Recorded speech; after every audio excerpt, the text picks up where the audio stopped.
23 people died in Culpeper County, Virginia, between April and September of 1859. All were found with broken necks or crushed windpipes. No witnesses, no sounds of struggle.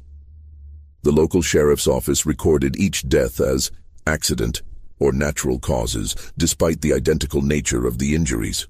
What the official records never mentioned was that every single victim had one thing in common. They had all lived within 3 miles of the Rutledge plantation. And what those records deliberately concealed was that 3 weeks before the first death, something had emerged from a cellar that had been sealed shut for 12 years. The Confederate Army's own documents, declassified in 1963, contain a single disturbing line about Culpeper County in 1859. Local situation resolved, witnesses silenced. Recommend no further investigation. Before we continue with the story of what truly happened at the Rutledge plantation, I need to ask you something. This account was buried for over a century, hidden in archives that were never meant to be opened.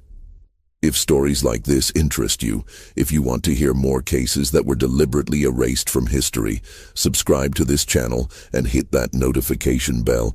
And I'm curious, where are you listening from right now? Drop your state or city in the comments. Now, let me tell you about a man named Silas and the 12 years that transformed him into something that still haunts Culpeper County to this day. The story begins not with horror, but with something far more ordinary. And perhaps that's what makes it so disturbing. Culpeper County in 1847 was a place of rolling hills and tobacco fields, where the Blue Ridge Mountains stood as silent witnesses to the daily routines of plantation life. The county seat, with its population of barely 800 souls, existed in that peculiar southern state of genteel poverty, where white-columned facades hid homes with leaking roofs and empty pantries. The Rutledge plantation sat 5 miles southwest of town, a modest operation by Virginia standards, with only 42 enslaved people working 300 acres of increasingly exhausted soil. Colonel Thaddeus Rutledge was a man of particular habits and particular cruelties. At 53, he had never married, living alone in the main house except for the house servants who moved through the rooms like ghosts. His neighbors in Culpeper described him as proper and dignified, a man who attended church every Sunday and paid his debts on time. What they didn't see was how his hands shook with rage at the smallest provocation, how his voice could drop to a whisper that was somehow more terrifying than any shout. Silas had been born on the plantation in 1823, and from birth he had been different. His skin held no pigment, appearing almost translucent in certain light. His hair was white as cotton, his eyes a pale gray that seemed to look through people rather than at them. The other enslaved people whispered that he was marked, though whether by God or something else, no one could say. His mother, Ruth, had died when he was 7, and after that Silas had grown up largely alone, avoided by those who found his appearance unsettling. But Silas had something that made him valuable to Rutledge, an almost supernatural ability to work with horses. The most violent stallion would calm under his pale hands. Mares that refused to be bred would accept his presence. By the time he was 24, Silas was the plantation's head groom, a position that granted him small privileges, a private corner in the stable quarters, and occasional trips to town to purchase veterinary supplies. It was on one of these trips, in March of 1847, that Silas made his mistake. He had been sent to collect medicine for a horse with colic. The errand took him to the apothecary shop on Main Street, where he encountered a free black woman named Hannah, who worked as a seamstress in the building next door. She was perhaps 30, with intelligent eyes and quick hands that were never still. They spoke for no more than 3 minutes while Silas waited for the apothecary to prepare the medicine. Hannah mentioned that her brother worked on a farm in Pennsylvania. She told Silas that the North was different, that men like him could work for wages, could own property. 3 minutes. That's all it took to plant a seed that would grow into catastrophe. Silas began to plan. He was careful, patient, methodical. He saved scraps of food. He observed the patrol patterns of the night watch. He noted which roads led north and which were most heavily traveled. For 2 months he prepared, telling no one, keeping his face empty of expression whenever Rutledge or the overseer, a thick-necked man named Virgil Pruitt, came near. On the night of May 17, 1847, Silas made his attempt. The moon was dark, the spring air heavy with the smell of magnolia and coming rain.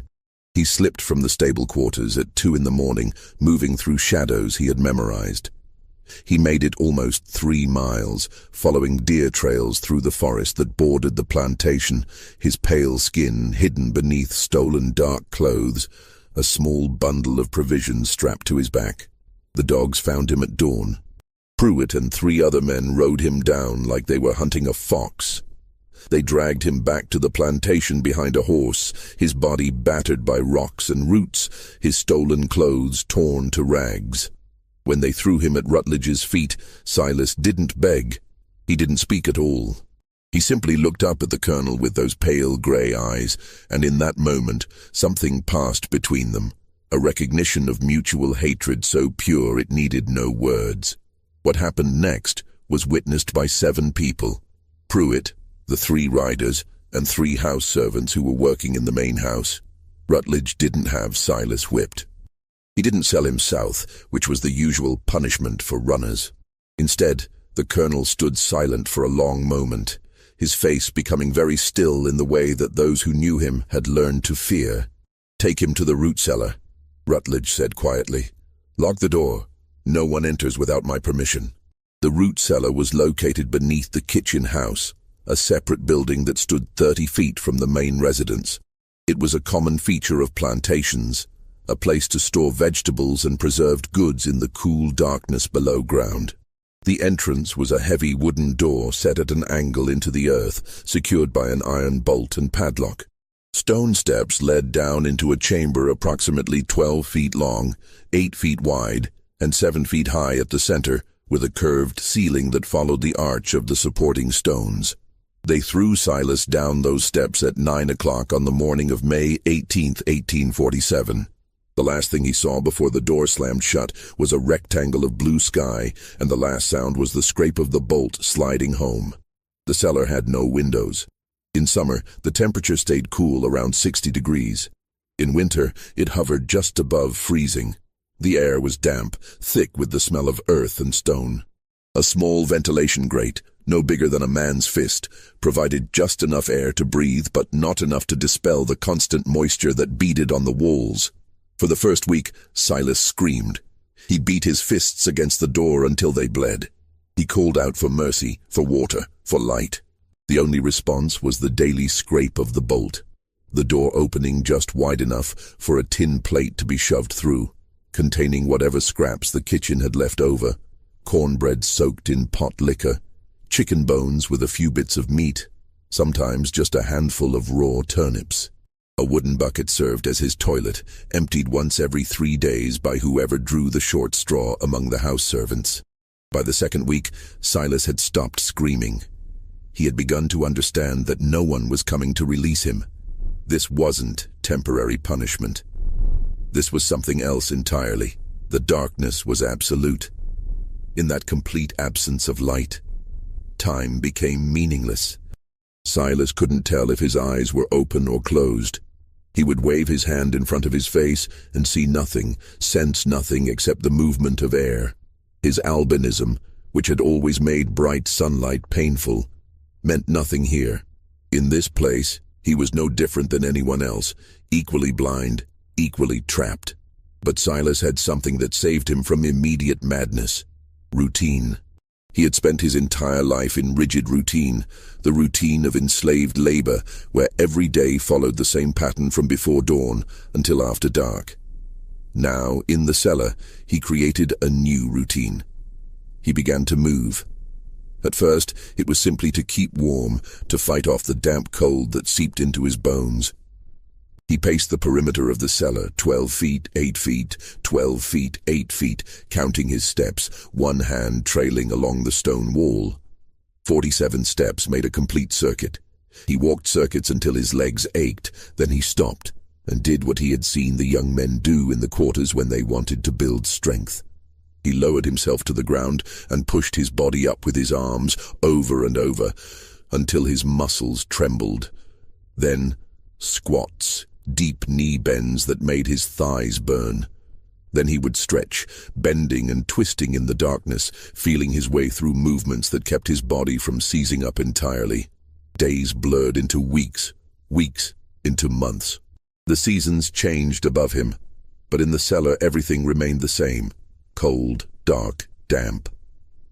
The only variation came in the food: fresh vegetables in summer and fall, dried corn and withered potatoes in winter.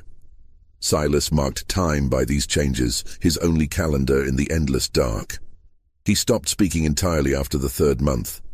There was no one to speak to, and he found that even talking to himself felt wrong, as though words were an intrusion in the silence. Instead, he lived inside his own head, replaying memories with perfect clarity. He remembered every horse he had ever trained. He remembered his mother's face, though she had been dead 17 years. He remembered Hannah's voice telling him about Pennsylvania, a place he would never see. And he remembered Rutledge's face in those final moments before the cellar door closed. The isolation did something to Silas's mind, not breaking it, but reshaping it, the way a tree grows around an obstacle. He developed a kind of meditation, a way of existing that required no external stimulation. He could sit motionless for hours, his breathing so slow and shallow that in the darkness he might have been mistaken for dead. During these periods he wasn't sleeping, he was simply being, existing in a state without thought or emotion, a blank void that matched the void around him. But other times, when the food came, when the bucket was emptied, Silas's mind became very sharp, very focused. He listened. The cellar door was thick wood, but sound traveled. He learned to identify people by their footsteps. Rutledge walked with a heavy, deliberate tread. Pruitt's boots scraped slightly, favoring his left leg. There was a house servant named Benjamin who moved quickly, nervously, his steps light and rapid. There was a cook, an older woman, whose knees cracked when she climbed down the kitchen house steps. Silas memorized these sounds. He catalogued them. He built a mental map of the world above him based purely on footsteps and voices that filtered down through the floorboards. He learned the rhythms of the plantation, the early morning when people moved quickly, preparing for the day's work, the midday quiet, the evening bustle, the deep night silence broken only by the occasional patrol. He exercised with increasing precision. His body had initially lost weight, growing lean and hollow. But as the months stretched into years, as he adapted to the meager rations and developed his routine, his body found a new equilibrium. He would never be large, the food was too sparse for that, but what muscle he had became dense and efficient. His movements in the dark became absolutely silent. He learned to place his feet with such care that even he couldn't hear his own footsteps. This wasn't a supernatural skill. It was the result of thousands of hours of practice in total darkness, where any stumble meant crashing into stone walls, where silence became its own form of meditation. His hands developed extraordinary sensitivity. In the darkness, touch became everything. He could identify objects by texture, by weight, by temperature. He knew every irregularity in the stone walls, every crack in the floor. When a rat occasionally found its way into the cellar, Silas could track it by the tiny sounds of its claws on stone, by the whisper of its fur against the floor. The rats became important. At first they had terrified him, their sudden touch in the darkness making him recoil in horror. But eventually, Silas came to see them differently. They were living things, like him. They could move freely between the cellar and the world above, something he could not do. And sometimes, when he was fast enough, he could catch them. He didn't eat them. The thought revolted him, even as hungry as he sometimes was. But he studied them, the way their bodies moved, how they navigated the darkness with such confidence. He held them gently in his hands, feeling the rapid flutter of their hearts, the delicate structure of their bones, before letting them go. From the rats, he learned things about anatomy, about where bodies were strong and where they were fragile. He learned where the neck joined the skull, where just a small amount of pressure could stop breath or break bone. This wasn't conscious study, not at first. It was simply something to occupy his mind, to fill the endless hours of darkness. But over time, over years, this knowledge settled into his bones, became instinctive. By the 5th year, Silas had stopped being entirely human in the conventional sense. Not because he had become something supernatural, but because he had adapted to an environment no human was meant to endure. He had become a creature of darkness and silence, his senses recalibrated, his mind restructured around survival in a void. He never forgot why he was there. He never forgot Rutledge's face, and in the darkness, with nothing but time and silence, Silas waited. He didn't rage. He didn't despair. He simply waited, with the infinite patience of stone, for the door to open one final time. Above him, the plantation continued its cycles. Seasons changed. Crops were planted and harvested. Enslaved people were born, grew old, died. The war that everyone said was coming drew closer with each passing year. Tensions between North and South escalated. Politicians in Washington made speeches. Newspapers printed increasingly angry editorials. And in Culpeper County, people slowly forgot that there had ever been a pale-skinned slave named Silas who had tried to run north. Only Rutledge remembered, and he never spoke of what was locked in the cellar beneath his kitchen house. The years between 1847 and 1859 transformed Virginia. The political tensions that had simmered for decades reached a boiling point. In Culpeper County, the changes were subtle but persistent. Young men began to talk more openly about states' rights and northern aggression. Militia groups formed, drilling on Sunday afternoons. The price of cotton fluctuated wildly. Plantation owners worried about their investments, about the possibility of losing everything if the abolitionists in Washington had their way. Rutledge grew older, more isolated. He had always been a solitary man, but as he moved through his 60s, his isolation became absolute. He stopped attending church. He took his meals alone. The only person he spoke to regularly was Pruitt, his overseer, and those conversations were limited to plantation business. The house servants learned to move through the main house like shadows, anticipating his needs without being asked, avoiding his cold gaze. But every 3 days, someone had to go down to that cellar. The duty rotated among the house servants, and it was universally dreaded. Not because Silas was violent, he never was, but because of the silence. The person would open the door, push through the food, and sometimes in the darkness they would sense movement. They would hear breathing slow and measured. But Silas never spoke. He never came to the door. He never begged or pleaded. He simply waited in the darkness, and that silence was more terrifying than any amount of screaming would have been. Benjamin, the house servant with the quick, nervous steps, once told another slave that looking into that cellar was like looking into a grave where something was still alive. The comment spread through the slave quarters, whispered in the darkness of their own cabins. Parents used the cellar as a threat to frighten misbehaving children. Be good, or master will put you down there with the ghost man. But the cellar and its occupant remained largely forgotten by the white population of Culpeper County. Rutledge never mentioned it. Pruitt, who had been present at Silas's imprisonment, knew better than to speak of it. The few other white men who had been there that day had either died or moved away. By 1859, there were perhaps a dozen people who remembered that anyone was locked beneath the kitchen house, and most of them were enslaved people who had no voice to tell the story.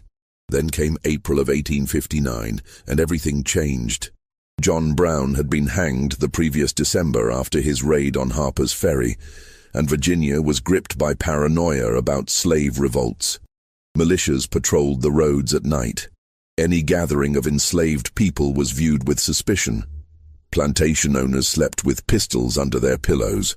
On the morning of April 3, 1859, Colonel Thaddeus Rutledge suffered a stroke. He had been sitting at breakfast when his right hand suddenly lost all strength, the coffee cup he was holding crashing to the floor. His face sagged on one side. When he tried to speak, only garbled sounds emerged. They carried him upstairs to his bedroom. A doctor was summoned from town, a young man named Isaac Brennan, who had only recently set up practice in Culpeper. Brennan examined Rutledge and gave his prognosis.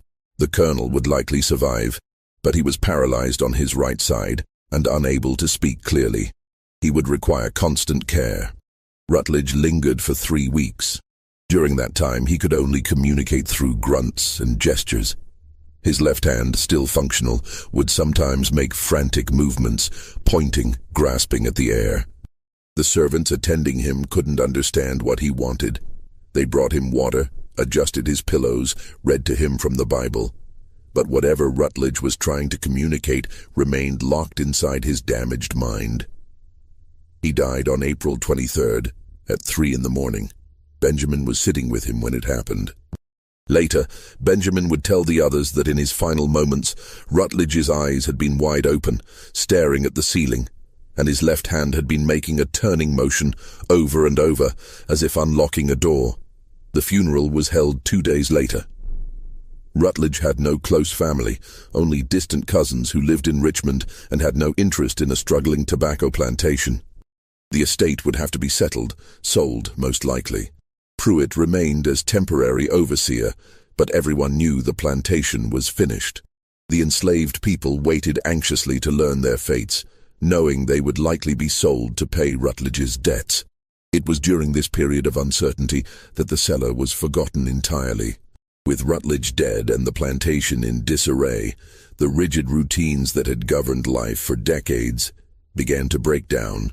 No one remembered to take food to the cellar beneath the kitchen house.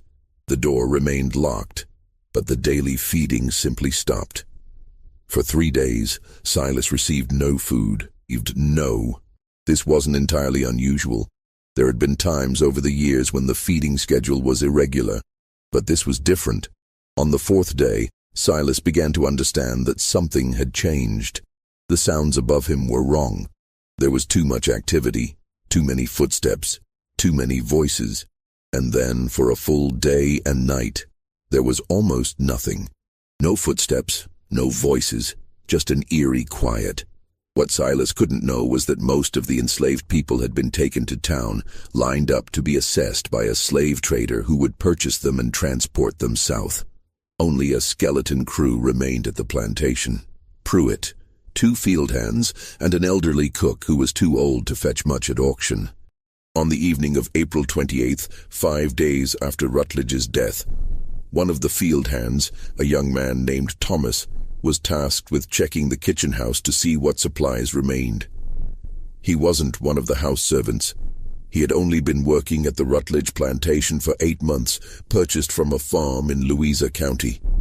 He had never been told about the cellar or what it contained. Thomas entered the kitchen house as the sun was setting. The building had an abandoned feel. The fire in the hearth cold, the work tables bare. He was looking for anything valuable, anything that might be sold or kept. His lamp cast moving shadows across the walls as he searched through cabinets and storage bins. He almost didn't notice the door set into the floor near the back wall, hidden partially behind a shelf unit. The padlock was old, rusted. On impulse, Thomas tried it, and found to his surprise that the lock was loose, the mechanism worn through after 12 years of moisture and neglect. With a sharp tug, the lock opened. Thomas lifted the angled door. A smell rose from below. Not quite rot, but something organic and old. The smell of a place that had been sealed away from air and light for too long. He held his lamp over the opening and called down. "Anyone there?" Silence answered him. Thomas hesitated. He should report this to Pruitt, but curiosity, and perhaps some buried rebellious instinct, made him descend the stone steps into the darkness. His lamp illuminated the space gradually. At first, he saw nothing but empty stone and shadows. Then he saw the bucket, the tin plate, and finally, in the far corner, a figure sitting with its back against the wall. Thomas raised the lamp higher, and what he saw would haunt him for the rest of his life. The figure was a man, impossibly thin, his skin so pale it seemed to glow slightly in the lamplight. White hair hung to his shoulders. His eyes were closed, his breathing so shallow that Thomas initially thought he might be dead. But then those eyes opened, and Thomas saw that they were a pale grey, almost colourless, and they looked at him with perfect clarity, and no surprise at all. "My God," Thomas whispered. "How long have you been down here?" The figure didn't answer. It didn't move. It simply looked at Thomas with those terrible, patient eyes. Thomas backed toward the steps, suddenly terrified in a way he couldn't articulate. This wasn't a man. This was something that had been a man once, before the darkness had changed him into something else. Thomas ran. He left the lamp, left the door open, and ran through the growing darkness to find Pruitt. When he finally located the overseer in the main house, going through Rutledge's papers, the words came out in a jumbled rush. "There's someone in the cellar, under the kitchen. I don't know how long. He's alive, but he's—" Thomas struggled to find words. "He's wrong. Something's wrong with him." Pruitt's face went very still. He set down the papers he'd been reading and looked at Thomas for a long moment. "You opened the cellar?" "The lock was rusted through. I didn't know. Nobody told me." "Did he come out?" "No, he's just sitting there. I don't think he can—" Pruitt moved faster than Thomas expected, grabbing his shotgun from where it leaned against the wall. "Show me." But they returned to the kitchen house together, Pruitt's shotgun ready. The door to the cellar stood open, Thomas's abandoned lamp still burning on the steps, casting a weak light into the space below. Pruitt moved to the edge and looked down. The cellar appeared empty. The tin plate sat in the center of the floor. The bucket was in its corner. But the figure Thomas had seen was gone, as though it had never been there at all. "Where is he?" Pruitt demanded. "He was right there in the corner, I swear." A sound came from outside, barely audible. The soft creak of a floorboard on the kitchen house porch. Pruitt spun toward the door, raising his shotgun. "Come out," he called. "Come out now, or I'll shoot." Nothing moved. The evening had deepened into full night, and beyond the kitchen house door everything was dark. Pruitt took a step forward, then another. Thomas stayed behind him, his heart hammering. They searched for an hour with more lamps, calling out to the other two men on the property to help. But they found nothing. No pale figure. No tracks. Nothing to indicate that anyone had left the cellar at all, except that it was undeniably empty. "Maybe he died," Thomas suggested weakly. "Maybe I saw a corpse and it just seemed like he was alive." But there was no body. There was nothing. By midnight, Pruitt had convinced himself that Thomas had been mistaken, had seen shadows and imagined a figure in the darkness. They secured the cellar door with a new lock and tried to forget about it. The plantation was being sold anyway. In a few weeks, none of this would be their concern. What they didn't know was that Silas had left the cellar the moment Thomas had run up the steps. He had moved with absolute silence, up and out into the night, his eyes adjusting rapidly to the darkness that was still brighter than anything he'd experienced in 12 years. He had disappeared into the woods that bordered the plantation, moving between the trees like smoke, his pale skin and white hair making him nearly invisible in the moonlight filtering through the leaves. For the first time in 12 years, Silas was free. And he had a list in his mind, written in the darkness over thousands of hours, of everyone who had put him in that cellar or kept him there. Starting with Pruitt. The first death occurred on May 2nd, 1859, 4 days after the cellar had been opened. Virgil Pruitt was found in the barn at dawn by the elderly cook who had come to start her morning chores. She had been crossing the yard when she noticed the barn door standing open. Unusual because Pruitt was meticulous about securing the animals at night. She approached cautiously and peered inside. What she saw made her scream so loudly that it brought both Thomas and the other field hand, a man named Samuel, running from opposite ends of the property. Pruitt was sitting upright against one of the stall doors, his eyes wide open, his mouth slightly ajar. At first glance, he appeared to simply be resting. But as Thomas drew closer, he saw the unnatural angle of Pruitt's head tilted too far to one side. When Thomas touched the body, trying to rouse him, Pruitt's head lolled loosely, and Thomas jerked his hand back with a gasp. The neck was broken, completely severed at the spine. There were no signs of struggle. The barn was undisturbed. Pruitt's shotgun leaned against the wall 5 feet away, both barrels still loaded. The horses in their stalls were calm. It appeared that someone had approached Pruitt in the darkness, gotten close enough to touch him, and snapped his neck with a single, precise movement before he could react or cry out. The county sheriff, a heavy-set man named Walter Cunningham, arrived by mid-morning. He examined the body, questioned the 3 remaining people on the property, and came to the only conclusion that seemed plausible. Pruitt had surprised a thief, possibly an escaped slave or vagrant, who had killed him to avoid capture. The fact that nothing was stolen suggested the killer had been interrupted before completing the robbery. Cunningham organized a search party, 15 men on horseback with dogs, who combed the woods surrounding the plantation. They found nothing, no tracks, no campsites, no evidence that anyone had been hiding in the forest. After 2 days, the search was called off. Pruitt was buried in the Culpeper Cemetery, and the plantation was locked up, pending final sale.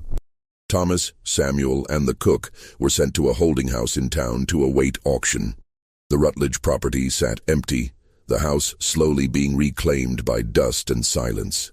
For 2 weeks, nothing happened. Life in Culpeper County continued its rhythms.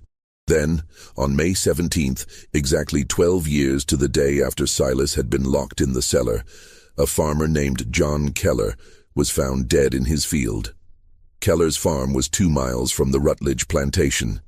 He had been a minor player in local affairs, notable mainly for his aggressive participation in slave patrols. He was 52 years old, a widower with 3 grown sons who worked the farm with him. On the morning of May 17th, his sons went to wake him and found his bedroom empty, the bed unmade, the back door standing open. They found him an hour later, lying face down in the tobacco field. Like Pruitt, his neck was broken. Unlike Pruitt, Keller had clearly tried to fight. His hands were bruised and cut, his shirt torn. But whatever had killed him had been fast and overwhelmingly strong. The sheriff estimated he had been dead since sometime after midnight. This death troubled Cunningham more than Pruitt's. Keller's farm was secure. The man had been a light sleeper, paranoid about property theft. For someone to enter his house, lure or force him outside, and kill him without waking his 3 sons sleeping in the adjacent room suggested a level of stealth and planning that didn't fit with the theory of a random vagrant. The sheriff began to look for patterns. 2 deaths, both by broken neck, both men who had some connection to plantation operations. He pulled out the records from Rutledge's estate and noticed something that made him pause. 12 years earlier, almost to the day, there had been an incident involving a runaway slave. The slave had been caught and locked in a cellar beneath Rutledge's kitchen house. Cunningham rode out to the now empty plantation. He found the kitchen house with its padlocked cellar door. He broke the lock and descended into the darkness with a lamp. The space was empty, but the air had that particular smell of long human habitation. On one wall, someone had scratched marks into the stone. Hundreds and hundreds of marks, organized in groups of 7. Days counted, years tallied. The sheriff climbed back up into the sunlight, feeling deeply uneasy. He checked Rutledge's records more carefully and found a notation from 1847. Silas Albino, 24 wars, attempted escape secured. There were no further entries about Silas. No sale, no death, nothing. Cunningham began asking questions. The enslaved people from the Rutledge plantation had been sold and scattered across 3 counties, but he managed to track down Benjamin, now owned by a merchant in town. Benjamin was reluctant to talk, but eventually, in a voice barely above a whisper, he confirmed what Cunningham suspected. Silas had been kept in that cellar for 12 years, fed just enough to survive, never let out. Never seen by anyone except the person who pushed food through the door every 3 days. And when Rutledge died, Cunningham asked. Nobody remembered, Benjamin said. With everything happening, the feeding just stopped. Then Thomas found the cellar open, said there was someone down there, but when Pruitt looked, it was empty. How long between when Thomas opened the door and when Pruitt checked? Maybe an hour. Thomas came running, took time to convince Pruitt, then they went back together. An hour. More than enough time for someone to climb out and disappear. Cunningham did the math. Silas would be 36 years old now. An albino man with white hair and pale skin would be distinctive, memorable. But Cunningham hadn't heard any reports of anyone matching that description. Of course, if the man was moving at night, avoiding roads, staying in the forest. The sheriff put out word to all neighboring counties. Wanted for questioning. A male Negro, approximately 36 years of age, albino, white hair, pale skin, extremely dangerous. Approach with caution. Suspected in 2 murders. 3 days later, another body was found. Marcus Webb, a former slave trader who had retired to a small house on the outskirts of Culpeper. Webb had been killed in his sleep, suffocated with his own pillow held over his face with such force that it had broken his nose and cracked his front teeth. The pillow was still there, pressed against his face, held in place by Webb's own folded hands, positioned there by whoever had killed him. This detail disturbed Cunningham more than the violence itself. It suggested a kind of theatrical cruelty, a message being sent. We're coming for you while you sleep. You won't see us, you won't hear us, and you can't stop us. The killings continued through May and into June, always at night, always sudden. Sometimes a broken neck, sometimes suffocation. Once a man was found drowned in his own horse trough, held under until he stopped struggling. The victims seemed random at first, but as Cunningham dug deeper, he found connections. Each victim had either worked for the Rutledge plantation at some point, had served on slave patrols, or had been involved in the capture of runaways. Someone was working through a list. Someone was exacting very specific revenge, and that someone moved through Culpeper County like a ghost, invisible, silent, striking without warning, and disappearing without trace. The panic began slowly, then accelerated. Families that lived outside of town started moving in with relatives, seeking safety in numbers. Men slept with guns. Patrols were organized, but they found nothing.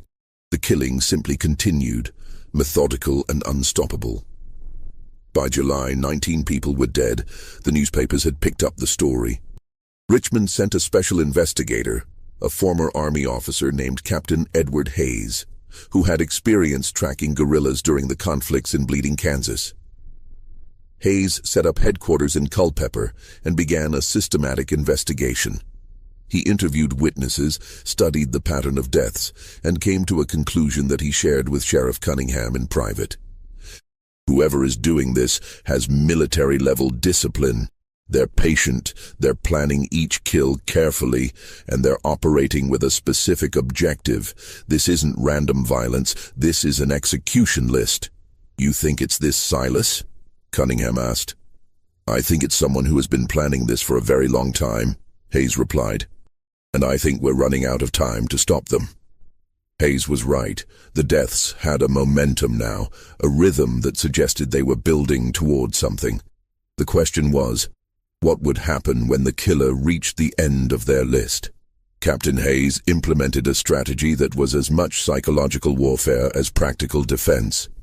He published notices in the Culpeper Observer and posted them throughout the county, asking anyone who had any connection to the Rutledge plantation between 1847 and 1859 to come forward and report to his office for protection.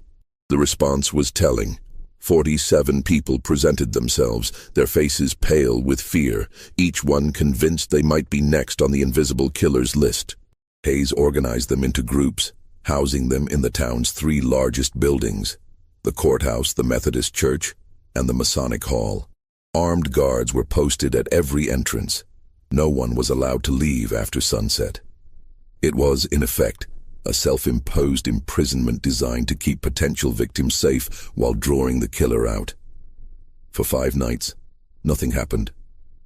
The town held its breath. Then, on the morning of July 23rd, one of the guards at the Methodist church was found dead at his post. His neck was broken, his body positioned in his chair in such a way that from a distance he appeared to be sleeping. The killer had walked past him, entered the church, and left again without anyone inside hearing a sound. When Hayes and Cunningham entered the church, they found something that made their blood run cold. Written on the wall in chalk, in neat, careful letters, was a list of names. 19 names were crossed out, the victims already dead.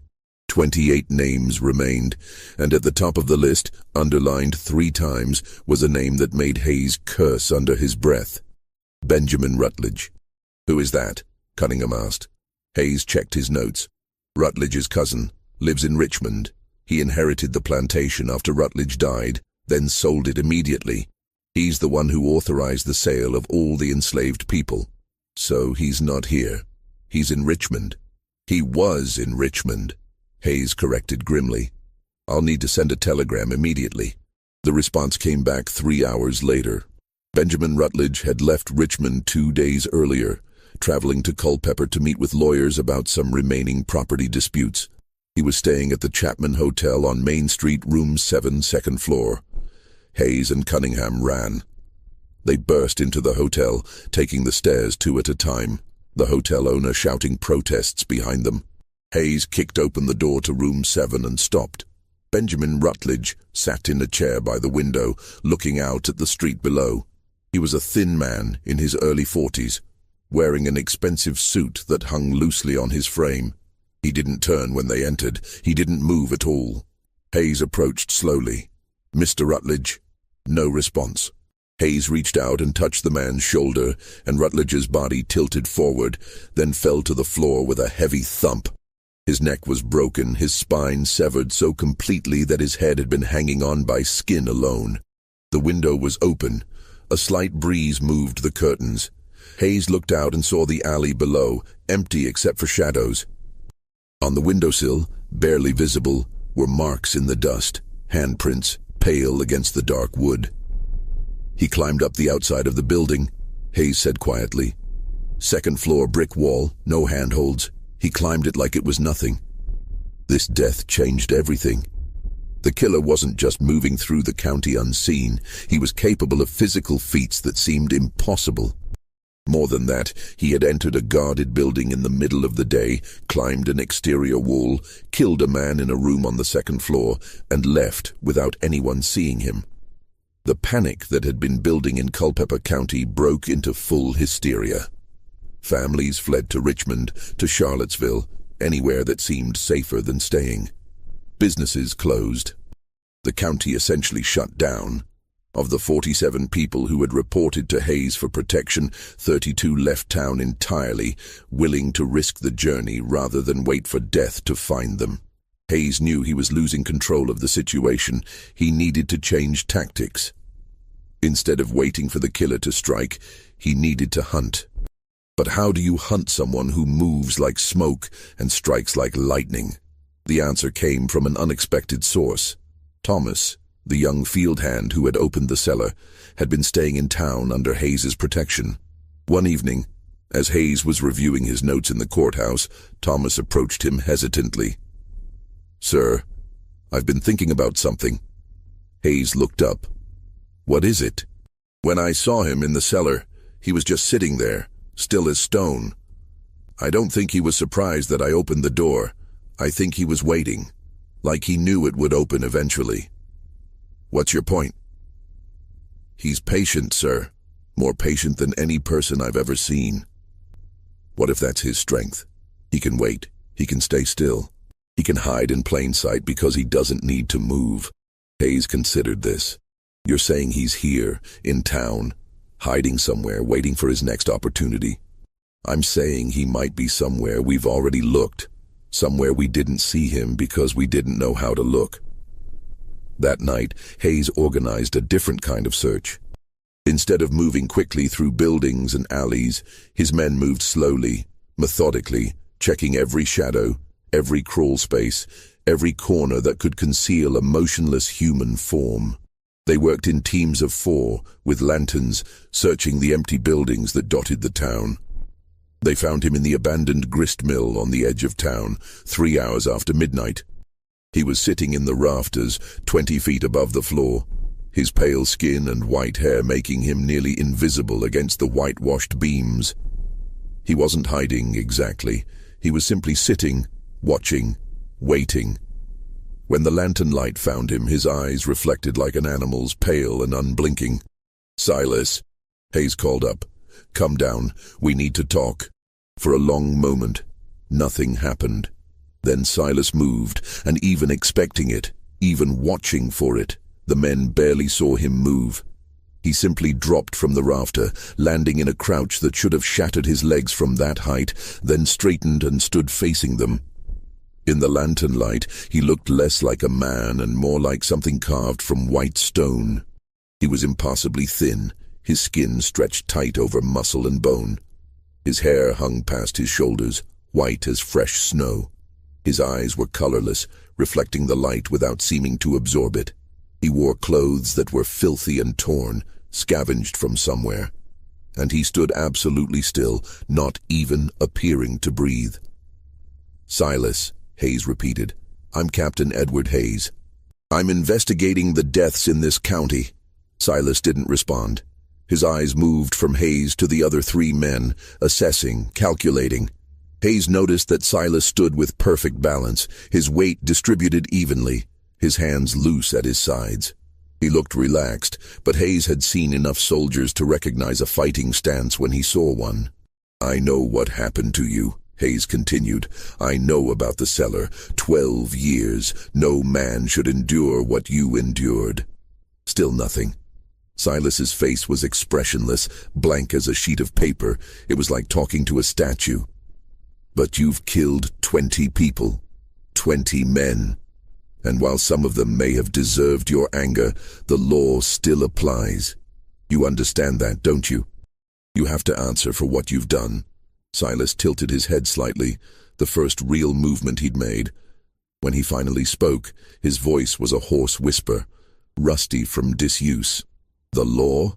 Those two words carried more contempt than any amount of shouting could have conveyed. "Yes," Hayes said. "The law. I know it failed you. I know the justice system in Virginia allowed your imprisonment. But two wrongs don't make a right. You can't just kill everyone who wronged you." "Why not?" The question was simple, direct, and Hayes found he didn't have a good answer. In the silence that followed, one of the deputies, a young man named Peter who had been on edge since entering the mill, made a mistake. He moved his hand toward his pistol, just a slight movement, probably unconscious. But Silas saw it. What happened next took less than 3 seconds. Silas moved with a speed that seemed impossible for someone who had been sitting still moments before. He closed the distance to Peter, 15 feet, before anyone could react. His hand flashed out, not striking, but pressing against Peter's throat in a very specific way. Peter's eyes went wide, his mouth opened in a silent gasp, and he collapsed. The other two deputies drew their pistols and fired. The shots were deafening in the enclosed space of the mill, the muzzle flashes blinding. But Silas was no longer where he had been. He had moved into the shadows, and in the confusion and darkness, he was gone. One moment he had been there. The next he had simply disappeared, as completely as if he had never existed. They found Peter alive, barely. Silas had pressed on his carotid artery and a specific point on his neck, causing him to lose consciousness without breaking anything. It was a measured response not intended to kill. A warning. Hayes and his men searched the mill from top to bottom. They found a small space in the rafters where Silas had clearly been living. A collection of stolen food, several bottles of water, and a piece of paper with a list of names written in careful script. It was the same list that had been on the church wall, but this version had notes beside each name. Times, locations, routines. Silas had been watching his victims for weeks, learning their habits, waiting for the perfect moment to strike. The hunt intensified. Hayes brought in more men from Richmond, organized shifts so that patrols covered the town 24 hours a day. They posted guards at every building where potential victims were sheltered. They set up checkpoints on all roads leading out of Culpeper. It became a siege, with the entire town as the fortress and one pale killer as the army trying to breach the walls. But Silas had learned patience in the cellar. He had learned to wait, to endure, to exist without action until the perfect moment presented itself, and he was willing to wait as long as it took. Days passed, then weeks. August arrived with oppressive heat. The town remained locked down.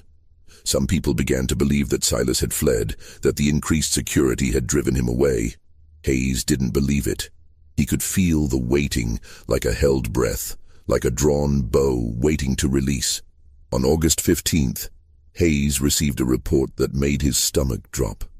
One of the names on Silas's list, a man named Howard Fleming, who had been a slave patrol leader in the 1840s, had convinced himself that the danger had passed.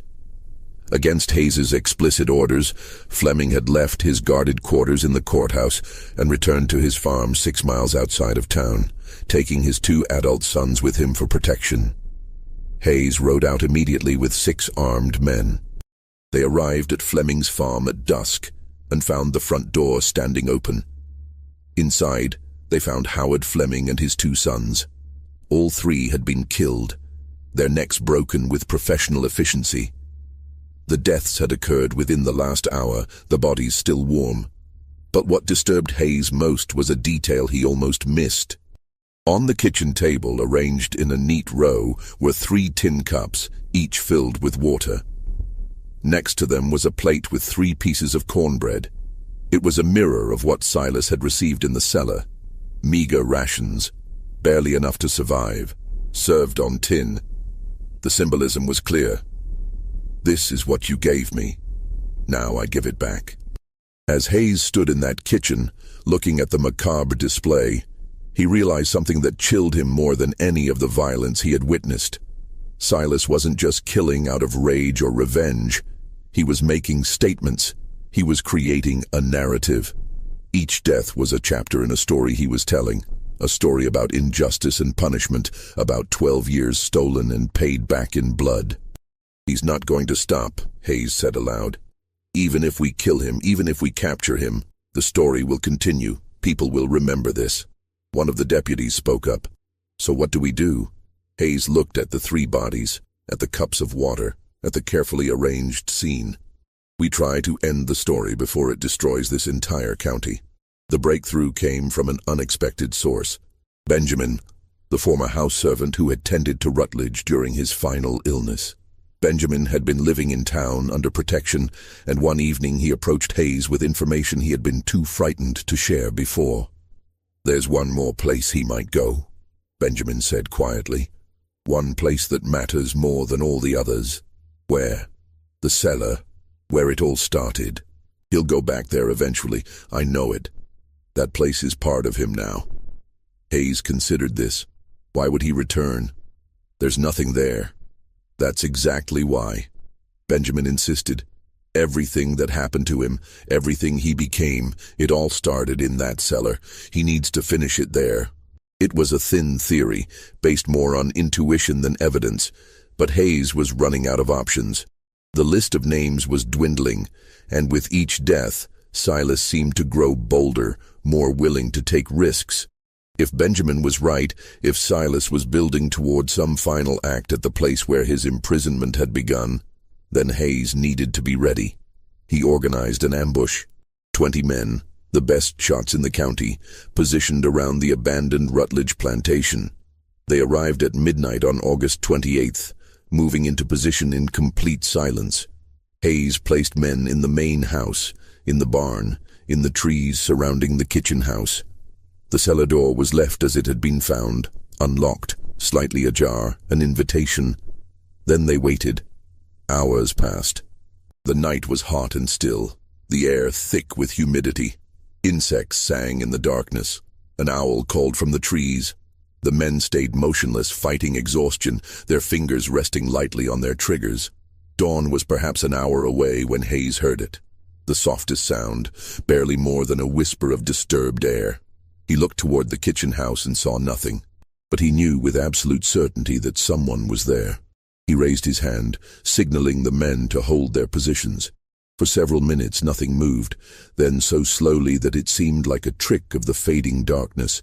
A pale figure emerged from the shadows near the kitchen house. Silas walked across the yard with the steady, unhurried pace of someone who had all the time in the world. He reached the cellar door, paused with his hand on the frame, and then descended the steps into the darkness below. Hayes counted to 30, giving Silas time to fully enter the cellar. Then he gave the signal. 20 men converged on the kitchen house from all directions, their weapons raised, their movements as coordinated as any military operation. Hayes reached the cellar door first and called down into the darkness. "Silas, it's over. Come up with your hands visible." Silence answered him. Hayes lit a lantern and descended the steps, his pistol drawn, 2 deputies behind him. The cellar looked exactly as it had when Thomas had first opened it months before. Empty, except for the old bucket and tin plate. But Silas was there, sitting in the same corner where Thomas had seen him, his back against the stone wall, his pale eyes reflecting the lantern light. "It ends here," Hayes said. "One way or another, it ends here." Silas looked at him, and for the first time, Hayes saw something like emotion in those colorless eyes. Not anger, not fear, something more complicated. Exhaustion, perhaps, or satisfaction. "It ended 12 years ago," Silas said quietly. "This is just finishing what was started. You've killed 23 people. They took 12 years from me, 12 years of darkness. They made me into this." He gestured at himself, at his pale skin and white hair, at the too thin frame that somehow still moved with deadly precision. "And now they're surprised when this is what they get. The law." "There is no law," Silas interrupted, his voice still quiet but carrying an edge like broken glass. "There was no law when they locked me in here. There was no law when they fed me scraps like a dog. There was no law when they forgot about me entirely, left me to die in the darkness. You want to talk to me about law now? After everything?" Hayes found he had no response to that. The truth was, Silas was right. The law had failed him absolutely and completely. What recourse did a man have when the entire system was designed to deny his humanity? "So what now?" Hayes asked. "You kill everyone on your list and then what? You disappear? You keep killing until someone stops you?" "I go north," Silas said simply. "Pennsylvania. Find a woman named Hannah who told me about freedom. That was the plan 12 years ago. That's still the plan. You really think you can just walk away after 23 murders? I think no one will follow me very far. I think the people of Culpeper County will be happy to let this story end, let me disappear into legend. I think you'll tell them I died or escaped or vanished, and everyone will be relieved to put this behind them." Hayes realized with a sinking feeling that Silas was probably right. The county wanted this nightmare to end. If Silas disappeared, if there were no more deaths, most people would be content to let the mystery remain unsolved. "I can't let you go," Hayes said, but even he could hear the lack of conviction in his voice. "You can't stop me," Silas replied. "You brought 20 men, maybe more, and you think that's enough?" He stood up, the movement fluid and controlled. "I've had 12 years to think about this moment. 12 years to plan. Do you really think I walked into this cellar without knowing exactly how to walk back out?" Before Hayes could respond, before anyone could react, Silas moved. But not toward Hayes or the deputies. Instead, he moved toward the wall, toward a section of stone that looked identical to every other section. His hand pressed against it, and something shifted.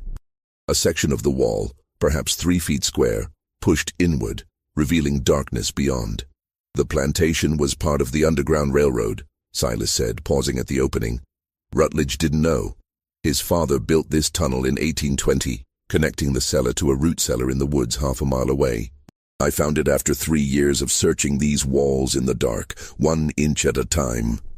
He looked back at Hayes. "I could have left any time after that, but I waited. I waited until Rutledge was dead, until everyone who put me here could understand what it meant to be hunted, to be afraid, to know that death was coming and not be able to stop it." He stepped into the opening, and his pale form began to fade into the darkness. "Tell them whatever you want. Tell them I died in the cellar. Tell them I escaped. It doesn't matter. The story is already written." Hayes raised his pistol, but his hand shook. He could shoot. He could call for his men to pursue Silas into that tunnel. But looking into Silas's eyes, seeing the absolute certainty there, Hayes knew it would be futile. This man had survived 12 years in darkness. He had adapted, transformed, become something that existed outside normal human limitations.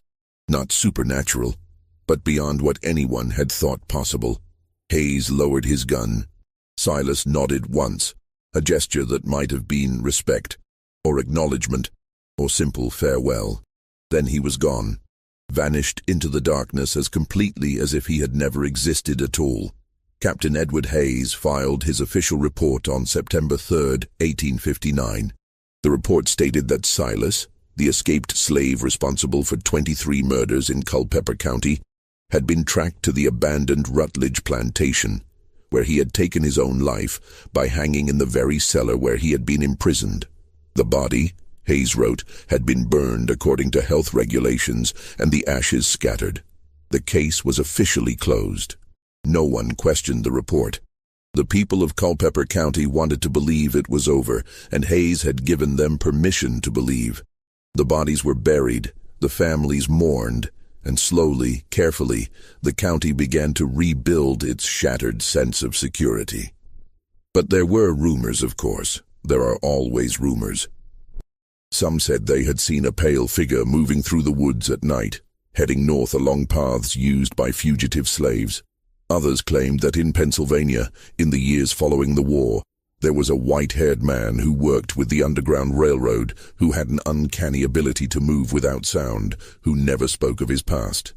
A man who, some said, would sometimes sit in complete darkness for hours, perfectly still, as if he were back in that cellar, waiting. Benjamin, the former house servant, told a story before he died in 1891. He said that one night, years after the events in Culpeper, he woke to find someone sitting at the foot of his bed, a pale figure with white hair and colorless eyes. He said the figure looked at him for a long moment, then spoke in a whisper. "You fed me. Even when others forgot, you remembered. Thank you." Then the figure was gone, and Benjamin never saw him again. Thomas, who had opened the cellar door, moved to Ohio after the war and became a schoolteacher. He told his students about the importance of human dignity, about what happens when society forgets that every person, regardless of their skin color, is human.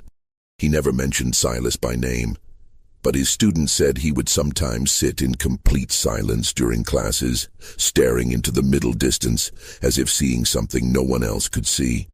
The Rutledge plantation was never sold. It sat abandoned for decades, slowly collapsing in on itself. The cellar door remained locked, and local children were warned never to go near it. Stories grew around the place, that you could hear scratching from below the ground, that pale figures moved through the ruins at night, that anyone who descended into the cellar would never come out the same. In 1923, a developer from Richmond purchased the land and tore down all the remaining structures, including the kitchen house. When workers broke through the floor to fill in the cellar, they found something unexpected: the bones of 7 rats, carefully arranged in a circle on the stone floor, and in the center, scratched into the stone in letters barely visible, a single word: remember. The developer, disturbed by the discovery, ordered the cellar filled immediately with concrete. Today, there's a shopping center on the site. The people who park their cars and buy their groceries have no idea what lies beneath the pavement. The story of Silas has faded into local legend, one of dozens of ghost stories told to frighten children on dark nights. But if you visit Culpeper County, if you talk to the old families who have lived there for generations, you'll find that some of them still lock their doors at night. Some of them still check the shadows before they go to sleep, because they remember the story their grandparents told them, about the pale man who spent 12 years in darkness and emerged as something that existed between human and shadow, between man and myth. And sometimes, on certain nights when the moon is dark and the air is still, people swear they can feel someone watching from the darkness. Not threatening, not violent, just watching, waiting, patient as stone. A reminder that some stories, no matter how much we want them to end, never really do. They simply wait in the darkness, like Silas did, until someone opens the door and lets them out again. The official records say Silas died in 1859, but records can be wrong. And in the dark places where history forgets to look, where the forgotten and the erased still whisper their truths, some say he's still out there, still moving north, still searching for the freedom that was promised 12 years too late. What do you think happened to Silas? Did he really die in that cellar, or did he escape to find the freedom he had dreamed of? Leave your thoughts in the comments below. If this story moved you, if it made you think about the darkness that humans can inflict on each other and the strength it takes to survive it, hit that like button and subscribe for more true stories that history tried to bury. Share this video with someone who appreciates deep, unsettling tales about America's hidden past. The next story might be even darker. Until then, remember, sometimes the most terrifying monsters are the ones we create ourselves.